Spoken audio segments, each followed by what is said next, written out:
Hi! Hello po! Vigorous day everyone! This is a day in my life as a person. Kasi yung person na to, ang daming ginagawa, ang busy sa buhay. Akala mo talaga. You know the drill, you know naman. Ibubuksan lang natin yung coffee shop para makapag-start ng ating araw. May bago ako schedule guys ha. Ito, i-flash ko na lang sa screen. Chuk! Chuk! Ay! Hindi ko kaya yung may sariling soundboard. Okay, let's go back. Ayan, ilalabas natin yung tables and chairs. Pero it's a prank! Kasi mainit na maiwanan ko yan dyan. Nakabilad lang. Let's start our day. Magsusuot na tayo ng apron kasi why not? Tapos guys, ipapakilala ko na yung staff ko. Ito na siya. Ito na. Dalawa kami! Baliw, gagi ka. Okay, so ganito pala yung feeling ng my staff. Ang dami mong natatapos all at once. Like, parang tanga. Ano ba ito?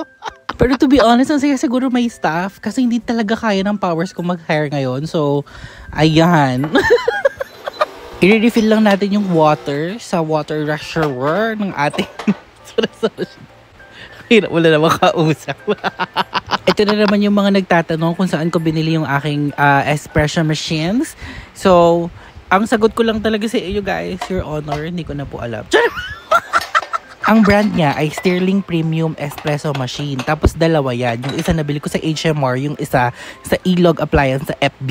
Ayan, di pa din siya tapos mag-refill ng tubig. Hanggang kailan ka mag-refill ng tubig, B? Patapos na itong vlog. Charot! Patapos! Kaya ba mamalisya mo? Oh, walis-walis ka lang dyan, B. Go! Tapos, para matanggal yung mga bad energies around us, maglalay tayo ng sage. Para saan? Wala lang. Para sagey. Ay, Diyos ko. Talaga kwenta kausap. Kidding aside, as a believer ng mga vibes, energy na binibigay natin sa mga sinapupunan ng hindi. Ewan ko, for some reasons, nung daily routine ko na ang paglalight ng sage, my energy is always up there. Parang laging okay yung energy ko. So, yeah. Okay, let's make our coffee of the day naman. Ang dami nangyayari, napapagod na occur. Sana hindi kayo napapagod manood. Ayan, naglagay lang ako ng condense. Ano ba measurement ko? Parang 1 tablespoon yung nilagay ko.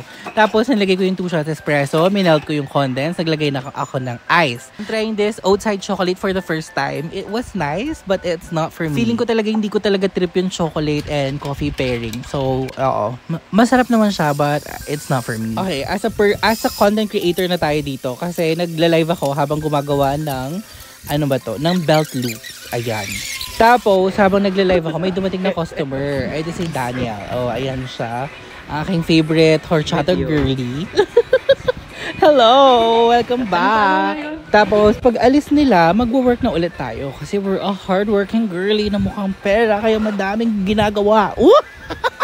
Eto na nga, everyone's asking me how I manage my time. Ang masasabi ko lang sa'yo, Your Honor, hindi ko po maalala. Dahil ginawang Christmas village ng Pelco ang Mabalacat at parang wala naman silang planong solusyon sa pagpatay sindi na akala mo Christmas life sa Pasko. Ang kuryente dito sa Mabalacat. Ako na lang susolusyon. So bumili ako nitong portable generator Kimi. Oo.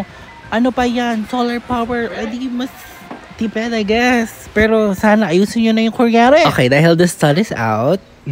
So let's flex ko lang yung aking coffee shop pag ganyan yung araw. It's giving I told the sunset about you and mali ka palang tao. Charot!